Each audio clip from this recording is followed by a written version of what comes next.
You're listening to the Heavy Duty Parts Report. I'm your host, Jamie Irvin, and this is the podcast where you'll get expert advice about the heavy duty parts you buy and find out what's going on in the industry.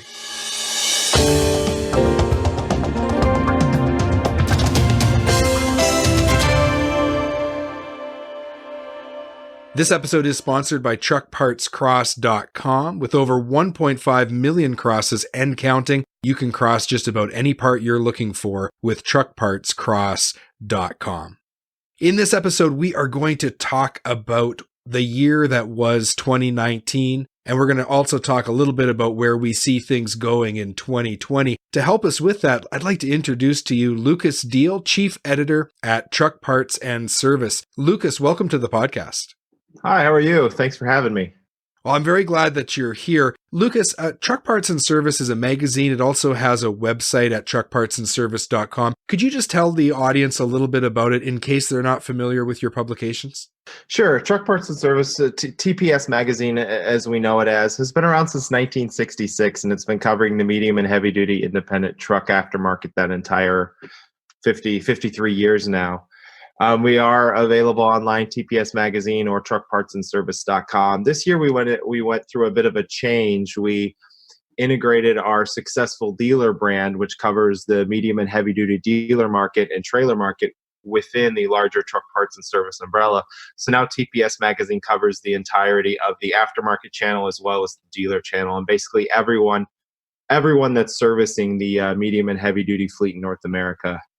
Ideally, whether they're truck dealers, trailer dealers, independent parts distributors, service facilities, truck stops, everybody that's working within that space is an ideal customer and an ideal reader for TPS.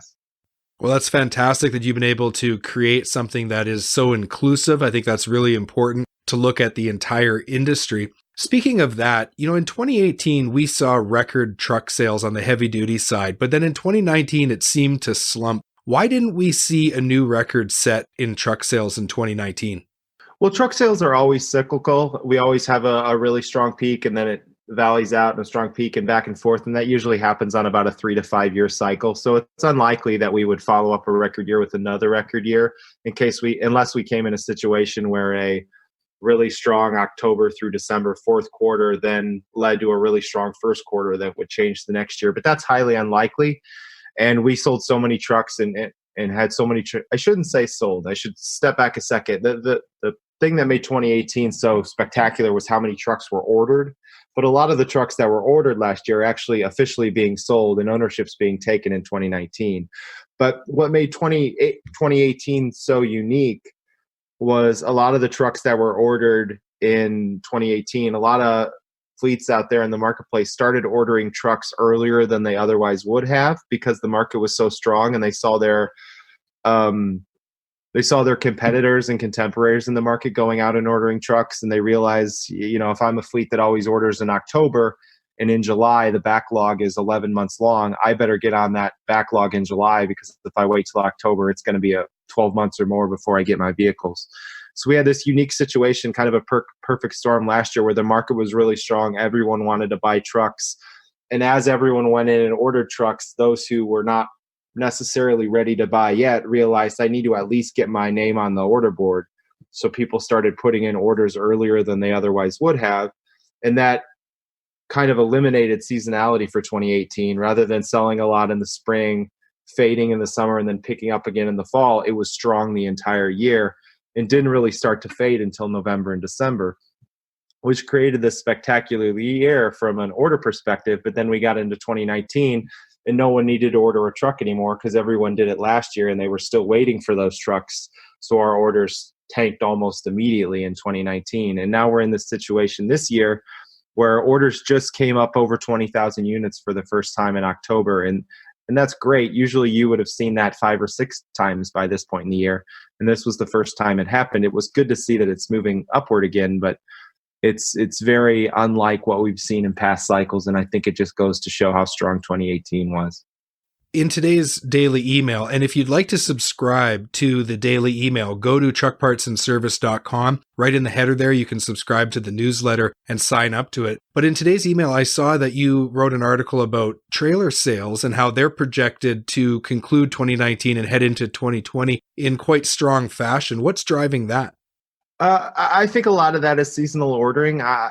What happened with the trailer market is very similar to what happened with the trucking market, in that orders were a record in 2018. And if they weren't a record every month, they were very close to a record. And then we got into 2019 and they sort of faded off again. And usually orders really start to pick up in September and October. And that's what we've seen over the last couple months. It's a lot stronger than it's been over the last 8 to 10 months, but it's probably not as high as it's been this time last year or even in 2017. So it shows that fleets that normally purchase or order their trailers in October, most of them are still doing that. They're probably not doing it quite as high as they have in the past, just because the market's not that strong overall. But it does show enough confidence that no one is sort of avoiding it. It's just they're not ordering extra, which is what they have done the last couple of years when we reached this point. Fleets that maybe normally ordered 500 trailers ordered 600 because business was so strong. This year, they're going back to ordering 500, 450, something in that range. And it's a little bit more steady, expecting a steady year in 2020 as opposed to another boom. So what trends have you seen in 2019 when it comes to aftermarket parts? I think 2019, by the time it's over, is going to be a solid year. It's not going to be as strong as 2018. I have talked to some people in the market who've said it's kind of been steady year over year. They haven't really seen a lot of growth. I've seen some people who've said, 2% growth, 3% growth. Growth is a little bit stronger on the OE dealer side. They've had a little bit more success in the aftermarket this year than the independents have. And I think that probably speaks to the fact that they're not selling trucks. So a lot of the OEMs put a lot of investment into the parts and service space this year.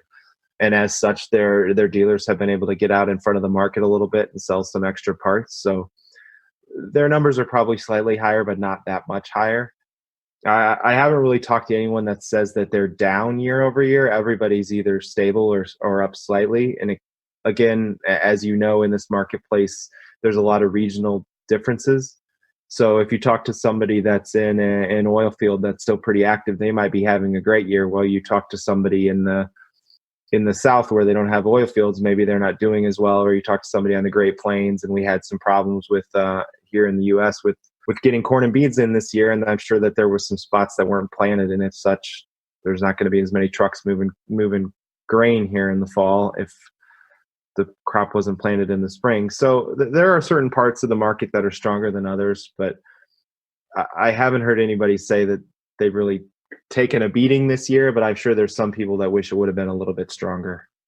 So are you seeing from the people that you talk to, is the feeling then that things have normalized a little bit and we're going to be relatively stable over the next couple of years? Or are we now on the backside of that trend where we're going to see a contraction? I can't speak enough to the economy to say whether or not we'll have a contraction or not, or whether or not we're heading into a recession or a dip, something like that. I think that the data indicates that we're definitely on the other side of what was a spectacular 2017 and truly amazing 2018. But that doesn't necessarily mean we're heading for a downturn. It might just mean that, like you said, we're normaling out a little bit. What I have seen from some economists and some statistics and data analysts working in our marketplace is sort of the expectation for the aftermarket this year was around 2% growth. And next year it's somewhere around 1.8 to 2% growth, which is similar to US GDP expectations for next year. And then 2021, people are maybe a little bit more optimistic. Here in the US, we also have to factor when we're talking about 2020 is how much is the election going to impact that? Because we definitely saw in the second half of 2016 that the market kind of struggled a little bit because it wasn't sure what was going to happen. And then after the election and into 2017 and 2018, it really boomed. So as we go into 2020, I think the hope is for sort of stability, and then withstanding the election, withstanding some of the other external factors that could be impacting the economy and the trucking industry and the aftermarket. And then hopefully 2021 will be a little bit stronger. So I haven't heard anybody come out and say, the sky is falling, but I haven't heard anybody come out and say, you should go to the bank and take out a huge loan and invest heavily in 2020 because it's going to be a monster year. So it just seems like we're going to try to push through it, and 2021 might be a little stronger. Yeah, that makes a lot of sense. You talk about the regional up here in Canada, in Western Canada, the oil field has just taken an absolute beating, and that has really caused a lot of trouble. But then if you look at Eastern Canada, I talk to people all the time that have parts distribution stores, and they're doing just fine. So it really, when you're looking at these overall national numbers, you are looking at the average, and it does depend on where you're at. So I get that. Speaking of technology and speaking of aftermarket parts, is there anything that you're seeing, any trends you're seeing when it comes to the application of technology, whether it be e-commerce or other things, that is going to significantly change the way that we distribute parts? E-commerce, definitely. That's something that's not going away. It's going to continue to be more and more popular in our industry. And I talk to a lot of, whether you're truck dealers, parts distributors, trailer dealers, wherever you fall in the marketplace, if you're selling parts, you're put in a situation today where you have to determine, do I want to start selling parts online? If I'm going to do it, how many parts am I going to sell? How many SKUs am I going to put on a website? Am I going to make it only available to existing customers? Am I going to make it available to everyone in sort of the Amazon model where you can put in your credit card? I think that's a decision that's being made across North America, and I think it's a decision that's going to need to continue to be made across North America. There's obviously there are some obvious advantages to selling parts online, but I know there's a lot of concerns from the dealer and aftermarket channel that once you make your products available online and you put your price up on the website, you're just another website, and maybe you lose some of those relationships. And I understand that concern. I do know there are a lot of businesses in the industry that are already sort of creating online ordering portals where an existing customer can go in and put in a stock order or even put in a rush order through a website, and then they're just billed monthly or whatever their billing cycle is. But I haven't seen a lot of people in the industry thus far that have really invested heavily into true e-commerce. And I think that's something that they're going to have to do in the future, whether they're investing heavily into the full Amazon model e-commerce, or they're just putting as much product information as possible on a website and letting the customer know, these are the specs, these are the parts we have, this is everything that you can order from us, and either creating some sort of platform where someone can sign up to purchase parts or order parts on a website, or make it as easy as possible for them to come in contact with a facility where they can order those parts. However that decision's made, I don't know, but I think that's something you're going to have to see more and more in our industry, because customer purchasing trends are just changing. I mean, more and more people are ordering online, and that's not going to change. Definitely, as we see more and more of the older generation, the baby boomers are leaving en masse right now. I was at an industry event. There was 50 of us. 43 of the 50 were over the age of 60. There were only 5 between the ages of 30 and 59, and there were only 2 in their 20s. So that kind of shows you what it's like out there. And as these people retire and the younger people take over purchasing positions, and the service technicians start to buy parts, they're wanting to use technology. So I definitely see that as a real driver. Yeah, absolutely. I was at the National Trailer Dealer Association meeting last month in Florida, and one of the sessions I attended was on e-commerce and the growing popularity of e-commerce. And the presenter said that something like 14 or 15% of U.S. retail sales was e-commerce last year, and that number has been growing by double digits year over year the entire decade. And expectations, I don't know where he was getting his data from. Apologies that I don't have that source on hand, but he did have a source. And his data said e-commerce will be as much as 40% of the retail market by 2040. And I recognize that selling truck parts is not the retail market. It's not selling shoes. It's not selling trinkets for your kitchen. It's a different focus.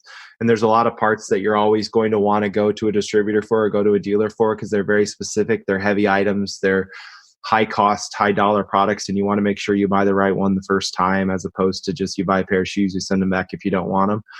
But yeah, as more younger people enter this industry, they're going to want to research product online. They're going to want to buy product online when possible. And if you're a distributor or a dealer, anybody that's selling parts, and you're focused on being in this industry for the next 20 years, you don't want to sell, you want to stick it out, or you're passing the business on to a younger son or daughter or younger person in the business, and they're planning on keeping the business going, they're going to have to focus on e-commerce, because their contemporaries who are entering the market now are going to be looking for e-commerce as a solution for researching and purchasing products. We interviewed Ray Gross. He's the president of the Mobile Maintenance Association in episode 9, and he's really concerned about large-scale consolidation of independent repair shops. What trends are you seeing, and are you concerned? I have seen a little bit of consolidation throughout the market. There's consolidation every year, and it seems like, oh boy, this could be a big one. And then you get 2 or 3 releases announcing a couple consolidations in a week, and you start thinking, oh, what's going to happen in the market? And then you don't hear anything for 6 months. You don't see anymore.